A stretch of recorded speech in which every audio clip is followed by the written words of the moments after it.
കൂട്ടുകാരെ, അപ്പൊ നമ്മൾ ഇന്ന് കഴിഞ്ഞ SSLC എക്സാമിനേഷൻ മാർച്ച് 2026 കെമിസ്ട്രി എക്സാമിന്റെ ക്വസ്റ്റ്യൻസ് ആണ് സോൾവ് ചെയ്യാൻ പോകുന്നത്. ഓക്കെ, അപ്പോൾ ഒന്നാമത് നമുക്ക് നോക്കാം. Answer all questions from 1 to 4. Each questions carries 1 score. അപ്പോൾ എന്താണ്, 1 മുതൽ 4 വരെയുള്ള ചോദ്യങ്ങൾക്ക് എല്ലാത്തിനും ഉത്തരം എഴുതുക. ഓരോന്നിനും 1 മാർക്ക് വീതമാണ്. ഓക്കെ, ഒന്നാമത്തെ question, find the relation and fill in the blanks. അപ്പോൾ ആ റിലേഷൻ കണ്ടെത്തിയിട്ട് ആ വിട്ടുപോയ ഭാഗം പൂരിപ്പിക്കാനാണ് ഒന്നാമത്തെ ക്വസ്റ്റ്യൻ ചോദിക്കുന്നത്. The relationship between the number of molecules of A gas and its volume at constant temperature and pressure is given. Okay, അപ്പോൾ എന്താ relationship between number of molecules of A gas, ഒരു ഗ്യാസിലെ number of മോളിക്യൂൾസും പിന്നെ അതിൻ്റെ വോളിയവും തമ്മിലുള്ള എന്താണ് ബന്ധമാണ് കാണിക്കുന്നത്. അപ്പോൾ അവിടുത്തെ ടെമ്പറേച്ചറും പ്രഷറും കോൺസ്റ്റന്റ് ആണ്.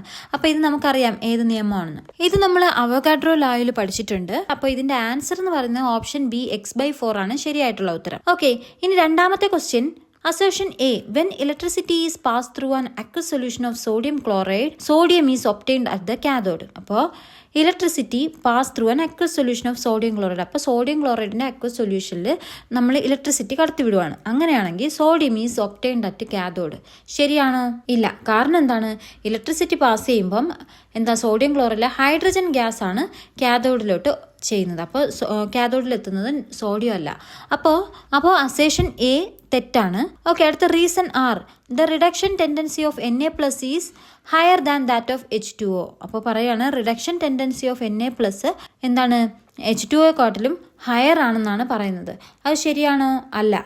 ഓക്കെ, അപ്പോൾ റിഡക്ഷൻ ടെൻഡൻസി ഓഫ് വാട്ടർ എന്ന് വെച്ചാൽ Na+നെക്കാട്ടിലും കൂടുതലാണെന്നാണ് നമ്മൾ പഠിച്ചിട്ടുള്ളത്. ഓക്കെ, അപ്പോൾ രണ്ടും തെറ്റാണ്. അപ്പോൾ ആൻസർ വന്നിട്ട് both A and R are not correct, incorrect എന്നുള്ളതാണ്. അപ്പോൾ option D both A and R are not correct എന്നുള്ളതാണ് ശരിയായിട്ടുള്ള ഉത്തരം. ഓക്കെ, ഇനി അടുത്ത മൂന്നാമത്തെ ക്വസ്റ്റ്യൻ, മാച്ച് ദ ഫോളോയിങ്. എയും ബിയും എന്ന് പറഞ്ഞ് ഒരു കോളം തന്നിട്ടുണ്ട്. CHO എന്താണ്? CHO നമുക്കറിയാം ആൽഡിഹൈഡ് ആണ്.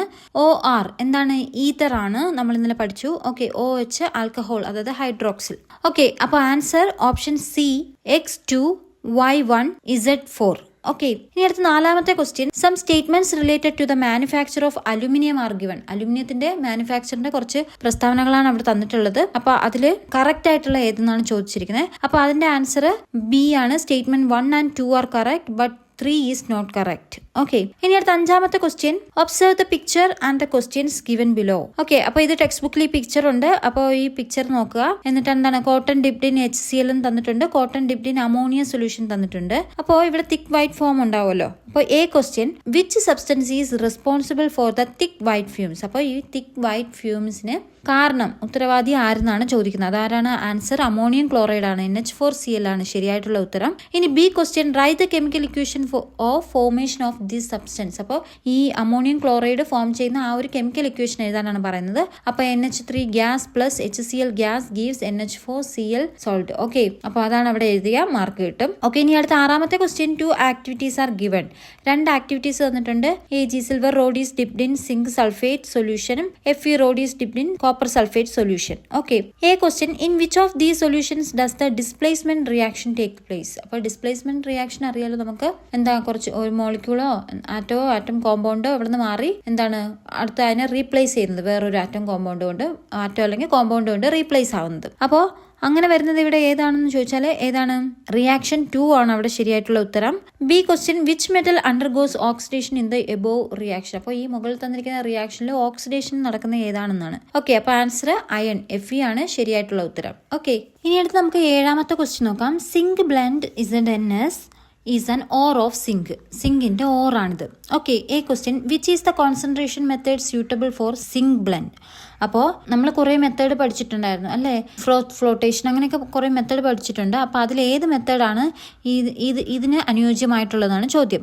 അപ്പോൾ അതിൻ്റെ ആൻസർ ഫ്ലോട്ടേഷൻ ആണ്. അത് നമുക്ക് ടെക്സ്റ്റ് ബുക്ക് വായിക്കുമ്പോൾ മനസ്സിലാവും. ഓക്കെ, ഇനി അടുത്ത് B question, which is the process used to convert the concentrated ore into its oxide. Which is the process, ഏത് പ്രക്രിയയാണ് ഈ കോൺസെൻട്രേറ്റഡ് ഓറിനെ ഓക്സൈഡ് ആയിട്ട് മാറ്റാൻ ഉപയോഗിക്കുന്ന പ്രോസസ് ഏതാണ്? റോസ്റ്റിംഗ് ആണ് അവിടെ ആൻസർ ആയിട്ട് വരുന്നത്. ഓക്കെ, ഇനി അടുത്ത എട്ടാമത്തെ question, the molecular formula of the first three members of a homogeneous series are given. C2H2, C3H4, C4H6 എന്ന് തന്നിട്ടുണ്ട്. Write the molecular formula of the fifth member of this series. അപ്പോൾ ഇതിന്റെ fifth member എങ്ങനെ വരുന്നു? അപ്പോൾ ഇത് ഇവിടെ ഇപ്പോൾ 3 തന്നിട്ടുണ്ട്. ഇനി 4ാമത്തെ കണ്ടുപിടിക്കണം, ഇനി 5ാമത്തെ കണ്ടുപിടിക്കണം. അപ്പോൾ ഇവിടെ നോക്കുമ്പോൾ നമുക്ക് മനസ്സിലാവും ഇത് ഏത് ഫോർമുലയാണ് നമ്മൾ അപ്ലൈ ചെയ്യുന്നതെന്ന് വെച്ചാൽ CnH2n-2. അത് നമ്മൾ ഇത് വെച്ച് നോക്കുമ്പോൾ ഓരോന്ന് വെച്ച് കാൽക്കുലേറ്റ് ചെയ്ത് നോക്കുമ്പോൾ നമുക്ക് മനസ്സിലാവും ഇവിടെ അപ്ലൈ ചെയ്തിരിക്കുന്ന ഫോർമുല CnH2n-2 ആണ്. അപ്പോൾ അടുത്ത സീക്വൻസ് വരുമ്പോൾ കാർബൺ 5 വരും. അപ്പോൾ 5 വരുവാണെങ്കിൽ എന്താണ് ഹൈഡ്രജൻ 5 × 2 - 2 എന്ന് വരും. ഓക്കെ, അത് ചെയ്യുമ്പോൾ കിട്ടും. ഇനി നമ്മളടുത്ത് 4ാമത്തെ ചോദിക്കുന്നത്, 5ാമത്തെയാണ് ചോദിച്ചത്. അപ്പോൾ എന്താണ് കാർബൺ എത്ര വരും? 6 വരും. ഇവിടെ 3 തന്നിട്ടുണ്ട്. 4ാമത്തെയാണ് എത്ര? C5 ആവും. 5ാമത്തെ ആവുമ്പോൾ C6 ആവും. ഓക്കെ, അപ്പോൾ C6 വരുമ്പോൾ H2n-2 എന്ന് പറയുന്നത് അവിടെ 2 × n സ്ഥാനത്ത് 6 കൊടുക്കും. അപ്പോൾ 6 × 12, 12 ൽ 2 പോയാൽ 10. ഓക്കെ, അപ്പോൾ H10 C6H10 എന്നുള്ളതാണ് ആൻസർ ആയിട്ട് കിട്ടുന്നത്. ഇനി B question, write the structural formula of A position isomer of this compound. അപ്പോൾ ഈ കോമ്പൗണ്ടിന്റെ പൊസിഷൻ ഐസോമറിസം നമുക്കറിയാം എന്താണ്, ഫങ്ഷണൽ ഗ്രൂപ്പിന്റെ അല്ലെങ്കിൽ ആ ബോണ്ടുകളുടെ പൊസിഷൻ മാറുന്നു, മോളിക്കുലർ ഫോർമുല സെയിം ആയിരിക്കും അല്ലേ. അപ്പോൾ അങ്ങനത്തെ ഉള്ളതാണ്. അപ്പോൾ ഇവിടെ ഇതാണ് എക്സാം, Hex1y-നും Hex2y-നും എടുത്തെഴുതാം. അതായത് ഇവിടെ CH ഫസ്റ്റ് ട്രിപ്പിൾ ബോണ്ട് വന്നു, അടുത്തതിനകത്ത് 2ാമത്തെ കാർബണിന്റെ അടുത്താണ് ട്രിപ്പിൾ ബോണ്ട് കൊടുത്തത്. അതായത് പൊസിഷൻ ചേഞ്ച് ചെയ്തു ആ ബോണ്ടിന്റെ. ഓക്കെ, അതാണ് പൊസിഷൻ ഐസോമറിസം. ഓക്കെ, അടുത്ത 9ാമത്തെ question, manganese Mn is an element that exhibit different oxidation state. അപ്പോൾ മാംഗനീസിന് ഡിഫറെന്റ് ഓക്സിഡേഷൻ സ്റ്റേറ്റ് എന്ന് നമുക്കറിയാം. അപ്പോൾ ചോദിച്ചിരിക്കുന്നത് ഇവിടെ എന്താണ്, മാംഗനീസിന്റെ ഓക്സിഡേഷൻ സ്റ്റേറ്റ് കണ്ടുപിടിക്കാനാണ്. MnO2 അല്ലെ, MnO2 find the oxidation state of Mn എന്നാണ്. അപ്പോൾ അതിന്റെ ആൻസർ +4 ആണ്. നമ്മൾ ആ ഓക്സിഡേഷൻ നമ്പർ കണ്ടുപിടിക്കേണ്ട ഒരു ഇക്വേഷൻ ഉണ്ട്. ഇക്വേഷനിൽ ഒരു ചെറിയൊരു പ്രോബ്ലം ഉണ്ട്, അത് വെച്ച് ഒരു സൈഡിൽ കൊടുത്തിട്ടുണ്ട്. അങ്ങനെ ചെയ്യുമ്പോഴാണ് നമുക്ക് ഈ ആൻസർ കിട്ടുന്നത്. ഇനി അടുത്ത question, write the subshell electron configuration of manganese iron in MnO2. അപ്പോൾ എന്താണ് സബ്ഷെൽ ഇലക്ട്രോൺ കോൺഫിഗറേഷൻ എഴുതാനാണ് പറയുന്നത്. അപ്പോൾ സബ്ഷെൽ ഇലക്ട്രോൺ കോൺഫിഗറേഷൻ എഴുതുമ്പോൾ മാംഗനീസിന്റെ അറ്റോമിക് നമ്പർ 25 ആണെന്ന് അറിയാം. അപ്പോൾ ഈ +4 എന്ന് പറഞ്ഞ് 4 ഇട്ട് കൊടുത്തു. അപ്പോൾ ബാക്കി എന്താവും, 21 ആവും. അത് വെച്ചിട്ട് വേണം സബ്ഷെൽ ഇലക്ട്രോണിക് കോൺഫിഗറേഷൻ എഴുതാൻ. അപ്പോൾ 1s2 2s2 2p6 3s2 3p6 3d3 എന്ന് വരും. ഓക്കെ, അടുത്ത 10ാമത്തെ question, the combustion equation for methane is given. മീത്തേന്റെ കമ്പഷന്റെ ഇക്വേഷൻ ആണ് ഇവിടെ തന്നിരിക്കുന്നത്. അറ്റോമിക് മാസ് ഓഫ് കാർബണും തന്നിട്ടുണ്ട്, ഹൈഡ്രജനും തന്നിട്ടുണ്ട്, ഓക്സിജനും തന്നിട്ടുണ്ട്. അപ്പോൾ ഇതിന്റെ 1ാമത്തെ question, A question, find the mass of oxygen required to react with 160 gram of methane. അപ്പോൾ നമുക്ക് മാസ് ഓഫ് ഓക്സിജൻ റിക്വയർഡ്, അപ്പോൾ എന്താണ് ഓക്സിജന്റെ മാസ് എത്ര, 160 gram ഓഫ് മീത്തേനുമായിട്ട് റിയാക്ട് ചെയ്യാൻ വേണ്ടുന്ന ഓക്സിജന്റെ മാസ് എത്രയെന്നാണ് കണ്ടുപിടിക്കേണ്ടത്. അപ്പോൾ അത് ആദ്യം നമ്മൾ നമ്പർ ഓഫ് മോൾസ് എത്രയെന്ന് കണ്ടുപിടിക്കും. മോൾസ് ഒക്കെ കണ്ടുപിടിച്ചിട്ട് ആ മോൾസ് കൊണ്ട് നമ്മൾ, അപ്പോൾ ഇവിടെ നമ്മൾ മറ്റേ മോൾ കോൺസെപ്റ്റാണ് ഉപയോഗിക്കേണ്ടത്. അപ്പോൾ നമ്മൾ എന്താണ് മീത്തേൻ്റെ GMM ഒക്കെ കണ്ടുപിടിച്ചു. പിന്നെ അത് കഴിഞ്ഞ് 160ൽ ഈ മോളിക്കുലർ മാസ് ഒക്കെ ഇട്ട് കൊടുത്ത് എത്ര മോൾസ് ഉണ്ടെന്ന് കണ്ടുപിടിക്കും. എന്നിട്ട് മോൾസ് വെച്ച് മൾട്ടിപ്ലൈ ചെയ്യുമ്പോൾ നമുക്ക് കിട്ടും. അപ്പോൾ ആൻസർ കിട്ടുന്നത് നമുക്ക് 640 gram ആണ്. ഇത് ടെക്സ്റ്റ് ബുക്കിൽ പഠിച്ചിട്ടുണ്ട്, നിങ്ങൾ ആ പ്രോബ്ലം ഒന്ന് നോക്കിയാൽ മതി. ഇതുപോലത്തെ മോഡലൊക്കെ ചെയ്തിട്ടുണ്ട്. ഓക്കെ, ഇനി B question, find the volume of CO2 carbon dioxide at STP produced by the complete combustion of 80 gram of methane.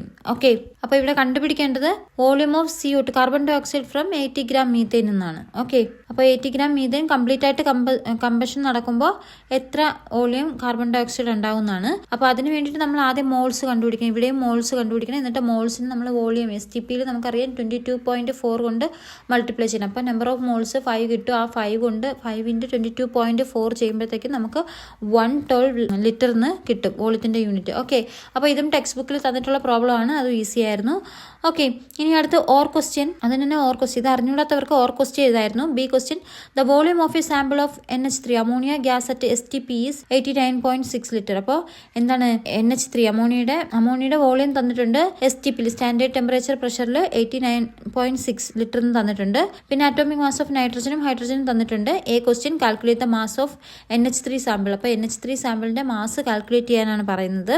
അപ്പോൾ ആദ്യം നമ്മൾ മോളുകളുടെ എണ്ണം, നമ്പർ ഓഫ് മോൾസ് കണ്ടുപിടിക്കണം. അത് കഴിഞ്ഞിട്ട് GMM അല്ലേ, GMM ഓഫ് NH3 അമോണിയയുടെ എന്താണ് GMM കണ്ടുപിടിക്കണം. ഗ്രാം മോളിക്കുലർ മാസ് കണ്ടുപിടിക്കണം.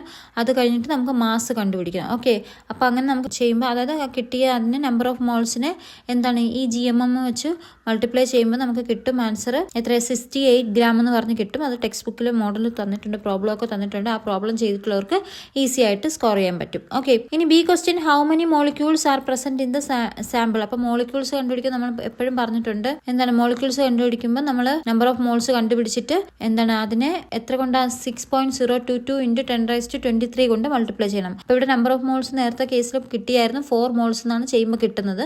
അപ്പോൾ 4 × 6.022 × 10⁻23 മോളിക്യൂൾസ് ചെയ്താൽ മതി, ആൻസർ കിട്ടും. ഓക്കെ, ഇനി അടുത്ത 11ാമത്തെ question. Some chemical reactions are given. CH triple bond CH + HCl gives P. അടുത്ത രണ്ടാമത്തെ NP gives Q. ഓക്കെ, അപ്പോൾ write the structures and name of P and Q. Okay, അപ്പം സ്ട്രക്ചറും എഴുതണം, പിന്നെ നെയിമും എഴുതണം. അപ്പോൾ ആദ്യത്തെ vinyl chloride CH2 double bond CHCl എന്ന് നമുക്ക് എഴുതാം. പിന്നെ അടുത്ത രണ്ടാമത് വരുന്ന Q എന്ന് പറഞ്ഞാൽ പോളിവിനൈൽ ക്ലോറൈഡ് ആണ്. അപ്പോൾ ടെക്സ്റ്റ് ബുക്കിൽ നോക്കിയാൽ മതി, അവിടെ സ്ട്രക്ചറും കാര്യങ്ങളൊക്കെ ഉണ്ട്, അതൊക്കെ വെച്ച് നിങ്ങൾ ആൻസർ എഴുതാം. ഓക്കെ, ഇനി ഇതല്ലെങ്കിൽ നമുക്ക് എന്താ എഴുതായിരുന്നു? A chemical reaction is given. ഒരു കെമിക്കൽ റിയാക്ഷൻ തന്നിട്ടുണ്ട്, CO + 2H2 gives A എന്ന് പറഞ്ഞിട്ട്. A question write the structural formula of A. എയുടെ സ്ട്രക്ചറൽ ഫോർമുല എഴുതാനാണ് പറയുന്നത്. അപ്പോൾ എ എന്ന് പറഞ്ഞാൽ എന്താണ്? CH3OH ആണ് കിട്ടുന്നത്. ഓക്കെ, അതിന്റെ സ്ട്രക്ചറൽ ഫോർമുല എന്ന് പറഞ്ഞാൽ സിയുടെ ചുറ്റും 4 ഹൈഡ്രജൻ ആണ് വരേണ്ടിയിരുന്നത്. അപ്പോൾ അവിടെ എന്താണ് OH വന്നുകൊണ്ട് ഒരു ഹൈഡ്രജനെ മാറ്റി ഒരു OH കൊടുത്താൽ മതി. ഓക്കെ, ഇനി അടുത്ത B question write the chemical equation for the reaction that produces ethanoic acid from A. അപ്പോൾ എന്താണ് ഈ chemical equation for the reaction that produce ethanoic acid? ഈ എയിൽ നിന്ന് എഥനോയിക് ആസിഡ് പ്രൊഡ്യൂസ് ചെയ്യുന്നതിന്റെ കെമിക്കൽ ഇക്വേഷൻ ഏതാണെന്ന്. അപ്പോൾ നമുക്ക് കിട്ടിയ CH3OH ആണ് അല്ലേ, എ എന്ന് പറഞ്ഞത്. അപ്പോൾ CH3OHന്റെ കൂടെ ഒരു CO കൂടെ ചേർത്താൽ മതി. കാറ്റലിസ്റ്റിന്റെ പ്രസൻസിൽ നമുക്ക് CH3COOH കിട്ടും. ഓക്കെ, അതായത് എഥനോയിക് ആസിഡ് കിട്ടും. ഓക്കെ, ഇനി അടുത്ത് 2 questions from 12 to 17 have choice. Each questions carry 3 scores. Okay, അപ്പോൾ ഇനി 12ാമത്തെ എ ക്വസ്റ്റ്യൻ നോക്കാം.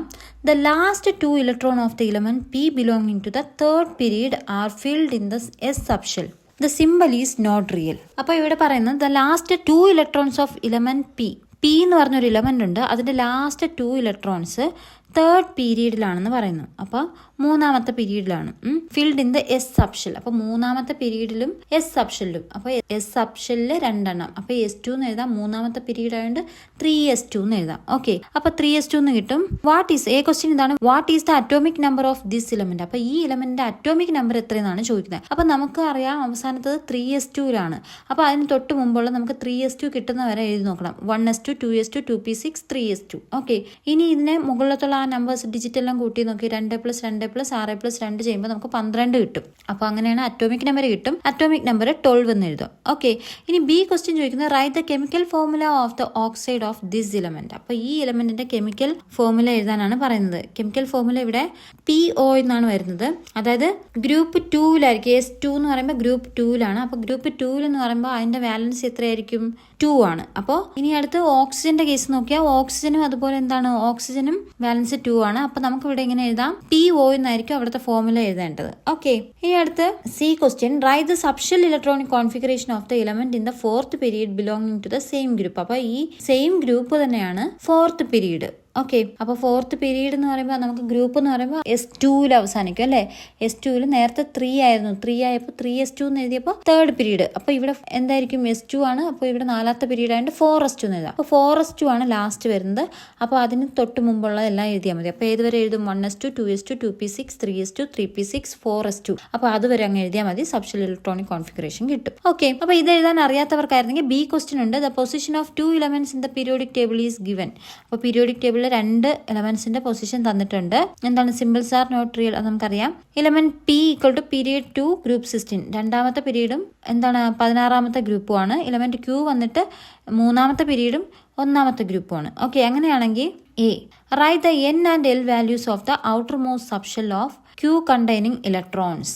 അപ്പോൾ നമുക്ക് കണ്ടുപിടിക്കേണ്ട N ആണ്. N എന്ന് വെച്ചാൽ പ്രിൻസിപ്പൽ ക്വാണ്ടം നമ്പറും L എന്ന് വെച്ചാൽ അസിമെട്രിക്കൽ ക്വാണ്ടം നമ്പറുമാണ് കണ്ടുപിടിക്കേണ്ടത്. അപ്പോൾ നമ്മൾ ഇവിടെ നോക്കിയേ, ഇവിടെ എലമെന്റ് Q നോക്കിയേ. എലമെന്റ് Q ഗ്രൂപ്പ് 1ഉം തേർഡ് പീരീഡുമാണ്. ഓക്കെ, അപ്പോൾ അതിന്റെ അവസാനത്തെ സബ്ഷെൽ ഏതായിരിക്കും? S ആയിരിക്കും. S-ൽ 1 ഇലക്ട്രോൺ ആയിരിക്കും ഉള്ളത്. അപ്പോൾ പീരീഡ് 3 ആയതുകൊണ്ട് അതിന്റെ ബാഹ്യതമ ഷെൽ അല്ലെങ്കിൽ ബാഹ്യതമ സബ്ഷെൽ ഇലക്ട്രോണിക് വിന്യാസം എന്ന് എഴുതാം, 3s എന്ന് എഴുതാം. ഓക്കെ, അപ്പോൾ N എന്ന് പറഞ്ഞാൽ അവിടെ എന്താണ്? 3s ആയിരിക്കും അവസാനത്തെ. അപ്പോൾ N അവിടെ കിട്ടും. N എന്ന് പറഞ്ഞാൽ ഷെല്ലിന്റെ നമ്പറിനെയാണ് കാണിക്കുന്നത്. അപ്പോൾ N = 3 എന്ന് എഴുതാം. ഓക്കെ, ഇനി എൽ എന്ന് വെച്ചാൽ എന്താണ്?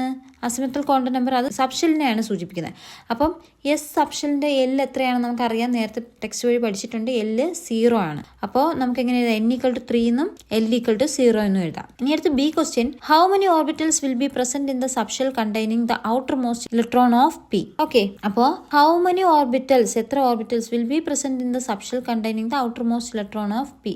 അപ്പോൾ ഔട്ടർ മോസ്റ്റ് ഇലക്ട്രോൺ ഏതിലാണ്? പിയിലാണ് കാണപ്പെടുന്നത്. അങ്ങനെയെങ്കിൽ എത്ര ഓർബിറ്റൽസ് ഉണ്ടെന്നാണ് ചോദിക്കുന്നത്. അപ്പോൾ ആൻസർ എത്രയാണ്? ആൻസർ 3 ആണ്. കാരണം നമുക്ക് 2p എന്നല്ലേ, അപ്പോൾ പിയിൽ അവസാനിക്കുന്നുണ്ട്. അപ്പോൾ 2p എന്നാണ് നമുക്ക് കിട്ടുന്നത്. അപ്പോൾ പി സബ്ഷെല്ലിൽ നമുക്കറിയാം 3 ഓർബിറ്റലുകളാണ് ഉള്ളത്, PX, PY, PZ. അപ്പോൾ നമുക്ക് എത്ര എഴുതാം? അതിന്റെ ആൻസർ 3 എന്ന് എഴുതാം. ഓക്കെ, ഇനി അടുത്ത് C question, write the chemical formula of the compound formed by combining P and Q. അപ്പോൾ ഇനി കെമിക്കൽ ഫോർമുല എഴുതാനാണ്. അപ്പോൾ write the chemical formula of the compound formed by combining P and Q. അപ്പോൾ പിയും ക്യൂവും കൂടെ combine ചെയ്തുകൊണ്ടുള്ള chemical formula എഴുതാനാണ് പറയുന്നത്. അപ്പോൾ നമുക്കറിയാം ഇവിടെ നമുക്ക് ക്യൂവിന്റെ വാലൻസി പിക്ക് കൊടുക്കും. ക്യൂവിന്റെ ബാലൻസി ഇവിടെ 1 ആണ് നമുക്ക് കിട്ടുന്നത്. അത് എന്ത് ചെയ്യും? പിക്ക് കൊടുക്കും. പിയുടെ ബാലൻസി എത്രയാണ്? 2 ആണ്. അത് ക്യൂവിന് കൊടുക്കും. അപ്പോൾ നമുക്ക് എങ്ങനെ ആൻസർ എഴുതാം? Q2P എന്നായിരിക്കും അവിടെ ആൻസർ കിട്ടുന്നത്. ഓക്കെ, ഇനി അടുത്ത 13ാമത്തെ question, some compounds are given. അപ്പോൾ കുറച്ച് കോമ്പൗണ്ട്സ് ഇവിടെ തന്നിട്ടുണ്ട്.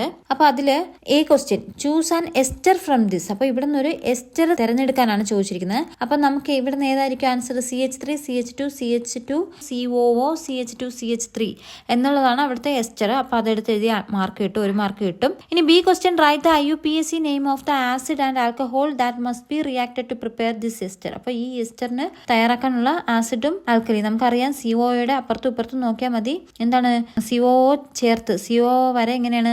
എത്ര കാർബൺ ഉണ്ട്? CH3, CH2, CH2, COO അതുവരെ നോക്കുക. 1, 2, 3, 4. ഓക്കെ, അപ്പോൾ അതാണ് ആസിഡ് ഫോം. അപ്പോൾ ബ്യൂട്ടനോയിക് ആസിഡും 4. അപ്പം മെത്ത് എത്ത് പ്രൊപ്പോ ബ്യൂട്ട. അപ്പോൾ ബ്യൂട്ടനോയിക് ആസിഡും. ഇനി അടുത്ത് എന്താണ്? മെത്ത് എത്ത് 2 ആൽക്കഹോൾ. അപ്പോൾ എത്തനോൾ എന്ന് എഴുതാം. ഓക്കെ, അടുത്ത C question, write the equation for the chemical reaction of formation of this ester. അപ്പോൾ ഈ എസ്റ്റർ കിട്ടണം, അതിന് വേണ്ടിയിട്ടുള്ള കെമിക്കൽ റിയാക്ഷൻ എഴുതാനാണ് പറയുന്നത്. അപ്പോൾ നമുക്ക് എന്ത് ചെയ്യാം? ഇങ്ങനെ ആൻസർ എഴുതാം. CH3, CH2, CH2, COOH plus HO. അതായത് നമുക്ക് ആ HO കളയാൻ വേണ്ടിയിട്ട് നമുക്ക് H2 ആക്കി മാറ്റാം. ഓക്കെ, HO CH2 CH3 എന്നെഴുതാം. അപ്പം നമുക്ക് give CH3, CH2, CH2, COO, CH2, CH3 plus ആ COOHന്റെ കൂടെയുള്ള ആ Hഉം അപ്പുറത്തുള്ള HOയും കൂടെ ചേർന്ന് H2O ആയിട്ട് മാറും. ഓക്കെ, ഇനി അടുത്ത 14ാമത്തെ question, analyse the given graph drawn at constant temperature and answer the questions. അപ്പോൾ ഇവിടെ ഒരു ഗ്രാഫ് തന്നിട്ടുണ്ട്, കോൺസ്റ്റന്റ് ടെമ്പറേച്ചറിലാണ്. അപ്പോൾ കോൺസ്റ്റന്റ് ടെമ്പറേച്ചറിന് ഹിന്റ് തന്നിട്ടുണ്ട്, അത് നോക്കിയിട്ട് ഉത്തരം എഴുതാനാണ് ചോദ്യങ്ങൾക്ക്. അപ്പോൾ ഈ question,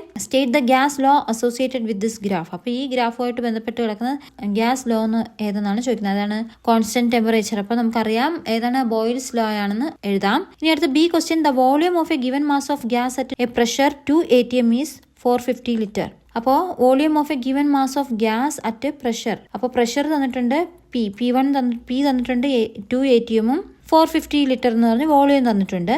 what will be the new volume? അപ്പോൾ ഇപ്പൊ തന്നിരിക്കുന്ന ഏതാണ്? V1. ആദ്യത്തെയാണ് V1. പിന്നെ പ്രഷർ എന്താണ്? P1 തന്നിട്ടുണ്ട്. ഇനി new volume if the pressure. അപ്പോൾ പുതിയൊരു പ്രഷറും പുതിയൊരു വോളിയം വരുവാണ്. അപ്പോൾ P1 V1 വരും, P2 V2 വരുവാണ്. Okay, of this gas is increased 3 times. അപ്പോൾ പ്രഷർ എന്ത് ചെയ്യണം? ഇവിടെ കൂട്ടുവാണ്, 3 ടൈംസ് ഇൻക്രീസ് ചെയ്യുവാണ്. ഓക്കെ, അപ്പോൾ ടെമ്പറേച്ചർ കോൺസ്റ്റന്റ് നമുക്കറിയാം. അപ്പോൾ നമുക്കിത് അറിയാം, ഇത് ഏത് ഇക്വേഷനാണ് ഉപയോഗിക്കേണ്ടതെന്ന് വെച്ചാൽ P1 V1 = P2 V2 എന്നാണ്. അതിൽ P1 നമുക്കറിയാം എന്താണ്? 2 atm എന്ന് എടുക്കാം. എന്താണ്? V1 അറിയാം 450 ലിറ്റർ എന്ന് തന്നിട്ടുണ്ട്. ഇനി എന്താണ് നമുക്ക് കണ്ടുപിടിക്കേണ്ട? V2 ആണ്. ഇനി P2 തന്നിട്ടുണ്ടോ? P2 എന്താണ്? Gas increase 3 times. അപ്പോൾ P2 എങ്ങനെ എഴുതും? 2 × 3 ചെയ്യണം, അപ്പോൾ 6 ആവും. Okay, 3 times. അപ്പോൾ 3 കൊണ്ട് മൾട്ടിപ്ലൈ ചെയ്യണം രണ്ടാമത്തെ പ്രഷറിൽ. അപ്പോൾ അതൊക്കെ നമ്മൾ അങ്ങോട്ടും ഇങ്ങോട്ടും സോൾവ് ചെയ്ത് V2 കിട്ടുമ്പോൾ ശരിയായിട്ട് കിട്ടുന്ന ആൻസർ 150 ലിറ്റർ ആണ് അവിടുത്തെ ആൻസർ കിട്ടുന്നത്. അത് നിങ്ങൾ ചെയ്ത് നോക്കിയാൽ മതി. ഓക്കെ, ഈസിയാണ്. ഇനി അടുത്ത 15ാമത്തെ ക്വസ്റ്റ്യൻ നോക്കാം. 15A, various types of steels are used for industrial purposes. അപ്പോൾ ഇൻഡസ്ട്രിയൽ വ്യാവസായിക ആവശ്യങ്ങൾക്ക് വേണ്ടിയിട്ട് നമ്മൾ പലതരത്തിലുള്ള സ്റ്റീൽ ഉപയോഗിക്കാറുണ്ട്. A question, write the steel that can be used for the given purposes. അപ്പോൾ ഇവിടെ 2 പർപ്പസ് പറഞ്ഞിട്ടുണ്ട്. അതിനു വേണ്ടി ഉപയോഗിക്കുന്ന സ്റ്റീൽ ഏതെന്നാണ് എഴുതേണ്ടത്. ഒന്നെന്താണ്, for the manufacture of springs, knives and the drills. അപ്പോൾ എന്താണ്, സ്പ്രിങ്സും നൈവ്സും ഡ്രിൽസും ഒക്കെ ഉണ്ടാക്കുന്നത് അതിന്റെ മാനുഫാക്ചറിങ്ങിന് ഉപയോഗിക്കുന്ന സ്റ്റീൽ ഏതാണ് ഹൈ കാർബൺ സ്റ്റീൽസ് ആണ് കേട്ടോ. ഇത് ടെക്സ്റ്റ് ബുക്കിൽ കൊടുത്തിട്ടുള്ളതാണ്. ടെക്സ്റ്റ് ബുക്ക് വായിച്ചാൽ നമുക്ക് മനസ്സിലാവും. അവിടെ ഇതുപോലെ കൊടുത്തിട്ടുണ്ട്, യൂസസ് എന്ന് പറഞ്ഞൊരു കോളത്തിനകത്ത് കൊടുത്തിട്ടുണ്ട്. ഓക്കെ, ഇനി second question, construction of railway tracks and rafters. അപ്പോൾ അതിനു വേണ്ടി ഉപയോഗിക്കുന്ന മീഡിയം സ്റ്റീലാണ്. ഇനി B question, write 1 use of electric steel. അപ്പോൾ ഇലക്ട്രിക് സ്റ്റീലിന്റെ ഒരു ഉപയോഗം എഴുതാനാണ് പറയുന്നത്. അതിനകത്ത് കുറെ കൊടുത്തിട്ടുണ്ട്. അതിൽ ആദ്യത്തെ എഴുതിയിരിക്കുന്നത് നിങ്ങൾക്ക് ഇഷ്ടമുള്ളത് എഴുതാം. Okay, it reduces electric loss എന്ന് ഇവിടെ കൊടുത്തിട്ടുണ്ട്. അല്ലാതെ അതിൽ വേറെയും കുറേ ഉണ്ട്. അത് എഴുതിയിട്ടുള്ളവർക്ക് മാർക്ക് കിട്ടും. ഇനി അല്ലെങ്കിൽ ഇത് എഴുതാൻ അറിയാത്തവർക്ക് ഓർ ക്വസ്റ്റ്യൻ ഉണ്ടായിരുന്നു. ബി ക്വസ്റ്റ്യൻ എന്താണ്, A very dilute sodium chloride solution is taken in to 2 test tube. അപ്പോൾ എന്താ, വളരെ ഡൈലൂട്ട് നേർപ്പിച്ച സോഡിയം ക്ലോറൈഡ് സൊല്യൂഷനെ 2 ടെസ്റ്റ് ട്യൂബുകളിൽ എടുത്തിട്ടുണ്ട്. Put an iron nail wrapped in copper wire in 1 test tube and iron nail wrapped in magnesium wire in the other test tube. അപ്പോൾ ഒരു test ട്യൂബിൽ എന്താണ്, ഇരുമ്പ് കൊണ്ടുള്ള ആണി കോപ്പറിൽ ചുറ്റി ഇങ്ങനെ ഇടണം. അടുത്തതിൽ എന്താണ്, ഒരു ഇരുമ്പാണി തന്നെയാണ് മഗ്നീഷ്യം വയർ കൊണ്ട് ചുറ്റി അടുത്ത ടെസ്റ്റ് ട്യൂബിൽ ഇടാൻ പറയാണ്. Okay, keep the test tubes for few days. എന്നിട്ട് ആ ടെസ്റ്റ് ട്യൂബ് കുറച്ച് ദിവസത്തേക്ക് എങ്ങനെ വെച്ചിരിക്കാം. A question, in which test tube does the nail undergo rusting, write the reason. അപ്പോൾ ഏത് ടെസ്റ്റ് ട്യൂബിലായിരിക്കും നെയിൽ അണ്ടർഗോ റസ്റ്റിംഗ് എന്ന് വെച്ചാൽ നമ്മൾ തുരുമ്പ് പിടിക്കൂലേ അത്. അപ്പൊ റെസ്റ്റ് ആയത് ഏത് ടെസ്റ്റ് ട്യൂബിലായിരിക്കും, റൈറ്റ് ദ റീസൺ. അതിന് കാരണം എഴുതാനും പറയുന്നുണ്ട്. അപ്പോൾ അതായത് അതിൻ്റെ ആൻസർ എന്ന് പറയുന്നത് നമ്മുടെ iron nail wrapped in copper wire ആണ് ശരിക്കുള്ള ആൻസർ. കാരണം എന്തുകൊണ്ടാണ്, അതായത് ഇരുമ്പാണി നമ്മുടെ കോപ്പർ കൊണ്ട് ചുറ്റി വെച്ചത്. ഓക്കെ, കാരണം എന്ന് വെച്ചാൽ നമ്മൾ റിയാക്ടിവിറ്റി സീരീസ് ഒക്കെ എടുത്ത് നോക്കുമ്പോൾ കോപ്പറിനെക്കാട്ടിലും കൂടുതൽ ഉള്ളത് ആർക്കാണ്, അയണിനാണ്, ഇരുമ്പിനാണ്. ഓക്കെ, അപ്പോൾ ഈ 2 മെറ്റൽസും ഇങ്ങനെ കോണ്ടാക്റ്റിൽ വരുമ്പോൾ എന്താ, കൂടുതൽ റിയാക്ടിവിറ്റി, ആ ഒരു കൂടുതൽ വാല്യൂ ഉള്ള, അപ്പോൾ ഇങ്ങനെ ഈ 2 മെറ്റൽസ് കോണ്ടാക്റ്റിൽ വരുമ്പോൾ കൂടുതൽ ക്രിയാശീലതയുള്ള ലോകം എന്താണ്, മെറ്റലാണ്, വേഗത്തിൽ ഓക്സിഡേഷൻ നടക്കുന്നത്. അപ്പോൾ ഇവിടെ അയൺ എന്താണ്, ആനോഡായി പ്രവർത്തിക്കുക. അപ്പോൾ അവിടെ പെട്ടെന്ന് കൊറോഷൻ അല്ലെങ്കിൽ റസ്റ്റിംഗ് ഫാസ്റ്റ് ആവും. അതാണ് അവിടെ ആൻസർ ആയിട്ട് വരുന്നത്. അത് എഴുതാം. ഓക്കെ, ഇനി B question, although aluminium is a very reactive metal it resist corrosion to a certain extent. അപ്പോൾ അലുമിനിയം എന്ന് വെച്ചാൽ വളരെ റിയാക്റ്റീവ് മെറ്റൽ ആണെങ്കിലും ഇത് കൊറോഷനെ റെസിസ്റ്റ് ചെയ്യുന്നുണ്ട്. ഒരു സർട്ടൈൻ എമൗണ്ട് വരെ, സർട്ടൈൻ എക്സ്റ്റെന്റ് വരെ കൊറോഷനെ റെസിസ്റ്റ് ചെയ്യുന്നുണ്ട്, പ്രതിരോധിക്കുന്നുണ്ടെന്നാണ് പറയുന്നത്. വൈ, എന്തുകൊണ്ടെന്നാണ് ചോദ്യം. അപ്പോൾ എന്തുകൊണ്ടെന്ന് വെച്ചാൽ നമ്മുടെ ഈ അലുമിനിയം എയറുമായിട്ട് കോണ്ടാക്റ്റിൽ വരുമ്പോൾ അതിന്റെ സർഫസിൽ സ്ട്രോങ് ആയിട്ടുള്ള അലുമിനിയം ഓക്സൈഡ് ലെയർ ഫോം ചെയ്യും. അപ്പോൾ ഈ ഒരു ഓക്സൈഡ് ലെയർ അതിനെ ഒരു പ്രൊട്ടക്റ്റീവ് എൻവലപ്പ് പോലെ അതിനെ പ്രൊട്ടക്റ്റ് ചെയ്യുന്നുണ്ട്. അങ്ങനെ അത് പ്രൊട്ടക്റ്റ് ചെയ്യും. അങ്ങനെ ഈ അന്തരീക്ഷത്തിലുള്ള ബാക്കിയുള്ളവ ഈ അലുമിനിയമായിട്ട് പ്രവർത്തിക്കുന്നത് തടയുന്നു. അങ്ങനെ കൂടുതൽ നാശനം ഉണ്ടാകുന്നതും തടയുന്നു. അതാണ് അതിന്റെ കാരണം. ഓക്കെ, ഇനി അടുത്ത 16ാമത്തെ question, some hints about an organic compound is given. അപ്പോൾ ഓർഗാനിക് കോമ്പൗണ്ടിനെ കുറിച്ചുള്ള കുറച്ച് ഹിൻസ് തന്നിട്ടുണ്ട്. എന്തൊക്കെയാണ്, there are 5 carbon atom in 1 molecule. അപ്പോൾ ഒരു മോളിക്യൂളിൽ എത്ര കാർബൺ ആറ്റം ഉണ്ട്, 5 കാർബൺ ആറ്റം ഉണ്ട്. The position of CO group is 2. അപ്പൊ രണ്ടാമതാണ് CO ഗ്രൂപ്പ് വരുന്നത്. അങ്ങനെയാണെങ്കിൽ write the structural formula of this organic compound. അത് സിമ്പിൾ ആണ്. എത്ര, 5 കാർബൺ എഴുതുക. എന്നിട്ട് എന്താണ്, രണ്ടാമത്തെ കാർബണിന്റെ അവിടെ CO കൂടെ ചേർക്കുക. ബാക്കിയുള്ള ഹൈഡ്രജനെ ഫില്ല് ചെയ്യുക. അപ്പോൾ CH3 CO CH2 CH2 CH3 എന്നാണ് ആൻസർ കിട്ടുന്നത്. ഇനി ബി എന്ന് പറയുന്നത് right the structural formula and IUPAC name of A functional isomer of this compound. അപ്പോൾ ഇതിന്റെ ഒരു ഫങ്ഷണൽ ഐസോമർ എഴുതാനാണ് പറയുന്നത്. അപ്പൊ ഫങ്ഷണൽ ഐസോമർ എന്ന് പറഞ്ഞാൽ എന്താണ്, ഫങ്ഷണൽ ഗ്രൂപ്പ് മാറ്റും. അപ്പൊ ഇവിടെ COക്ക് പകരം എന്താണ്, CHO മാറി. അങ്ങനെ ഒരു ആൻസർ ഇവിടെ കിട്ടിയിട്ടുണ്ട്. നിങ്ങൾക്ക് നിങ്ങളുടേതായ രീതിയിൽ വേറെ ഫങ്ഷണൽ ഗ്രൂപ്പ് മാറ്റാം. ഓക്കെ, ഇനി അടുത്ത 17ാമത്തെ question, some metals and their salt solutions are given. കുറച്ച് മെറ്റൽസും അതിന്റെ സോൾട്ട് സൊല്യൂഷനും തന്നിട്ടുണ്ട്. ഒന്ന് റിയാക്ടിവിറ്റി പറയണം. Magnesium greater than zinc greater than Fe greater than copper greater than silver എന്ന് തന്നിട്ടുണ്ട്. അപ്പോൾ which of the given metals are used to make a galvanic cell with highest cell voltage. അപ്പോൾ which of the given metals, അപ്പോൾ ഇവിടെ തന്നിരിക്കുന്ന ഏത് metals ആണ് നമുക്ക് ഗാൽവനിക് സെൽ ഉണ്ടാക്കാൻ പറ്റുന്നത് വിത്ത് ഹയസ്റ്റ് സെൽ വോൾട്ടേജ് വേണം. അപ്പോൾ ഏതൊക്കെയാണ് ആൻസർ എന്ന് വെച്ചാൽ മഗ്നീഷ്യവും സിൽവറും എടുക്കുക, ഏറ്റവും കൂടുതലുള്ളതും കുറവുള്ളതും. അപ്പോൾ അത് രണ്ടും എടുത്താൽ മതി. ഇനി B question, write the chemical equation of the reaction taking place at the cathode in this cell. അപ്പോൾ ഈ സെല്ലിൽ കാഥോഡിൽ നടക്കാൻ പോകുന്ന ആ ഒരു കെമിക്കൽ ഇക്വേഷൻ എഴുതാനാണ്. അപ്പോൾ കാഥോഡിൽ എന്തായിരിക്കും, AG ആയിരിക്കും. അപ്പോൾ AG plus aqueous solution plus electron E minus gives AgS എന്ന് പറഞ്ഞ് എഴുതിയാൽ മാർക്ക് കിട്ടും. ഇനി അടുത്ത C question, which of the given metals acts only as the anode when galvanic cells are made. Galvanic cells made ചെയ്യുമ്പോൾ ആനോഡായിട്ട് മാത്രം act ചെയ്യുന്ന ഏതാണെന്ന് വെച്ചാൽ മാഗ്നീഷ്യം ആണ്, Mg ആണ് ആൻസർ ആയിട്ട് വരുന്നത്. ഓക്കെ, ഇനി അടുത്ത അവസാനത്തെ പോർഷനിലോട്ട് പോവുകയാണ്. Question 18 has choice, it carries 4 scores. അപ്പോൾ ഇത് ചോയ്സ് ആണ്. 18ന്റെ A അല്ലെങ്കിൽ B എഴുതാം. 18ന്റെ A എന്ന് പറഞ്ഞാൽ എന്താണ്, some hints are given about the compound X എന്ന് പറഞ്ഞ ഒരു കോമ്പൗണ്ടിനെ കുറിച്ചുള്ള ഹിൻസ് തന്നിട്ടുണ്ട്. ഒന്നെന്താണ്, known as the king of chemicals. അപ്പോൾ എന്താണ്, കെമിക്കൽസിന്റെ രാജാവ് എന്നറിയപ്പെടുന്നു. Okay, second, it is prepared industrially through the contact process. അപ്പോൾ എന്താണ്, ഇത് കോണ്ടാക്ട് പ്രോസസ്, സമ്പർക്ക പ്രക്രിയയിലൂടെയാണ് ഇത് പ്രിപ്പയർ ചെയ്യാൻ തയ്യാറാക്കുന്നത്. അപ്പോൾ write the answers to the questions given below. ഇനി താഴെ ക്വസ്റ്റ്യൻസ് തന്നിട്ടുണ്ട്, അതിൻ്റെ ആൻസർ ഏതാണ്. A question, write the ionisation equation of എക്സിൻ്റെ അയണൈസേഷൻ ഇക്വേഷൻ എഴുതാനാണ് പറയുന്നത്.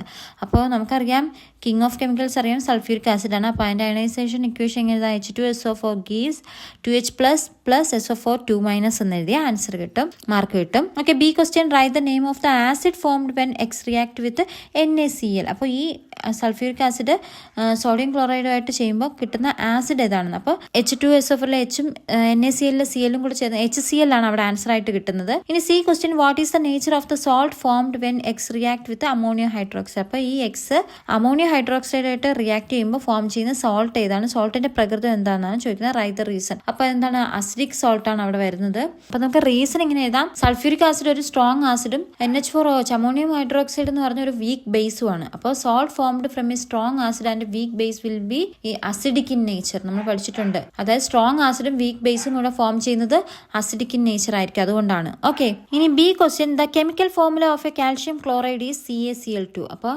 കാൽഷ്യം ക്ലോറൈഡിന്റെ കെമിക്കൽ ഫോർമുല എന്താണ്, CaCl2 നമുക്കറിയാം. A question, which alkali should be used to form this salt. അപ്പോൾ ഈ സോൾട്ട് ഫോം ചെയ്യാൻ വേണ്ടിയിട്ട് ഏത് ആൽക്കലിയാണ് ഉപയോഗിക്കേണ്ടത്. അപ്പം കാൽഷ്യം ഹൈഡ്രോക്സൈഡ് ആണ് അവിടുത്തെ ആൻസർ. അടുത്ത B question, write the ionisation equation of this alkali. അപ്പോൾ ഈ ആൽക്കലിയുടെ അയണൈസേഷൻ ഇക്വേഷൻ എഴുതാനാണ്. അപ്പോൾ CaOH ഗീവ്സ് Ca2++ 2OH- എന്ന് എഴുതിയ ആൻസർ മാർക്ക് കിട്ടും. ഇനി അടുത്ത C question, will calcium chloride undergo salt hydrolysis, Y.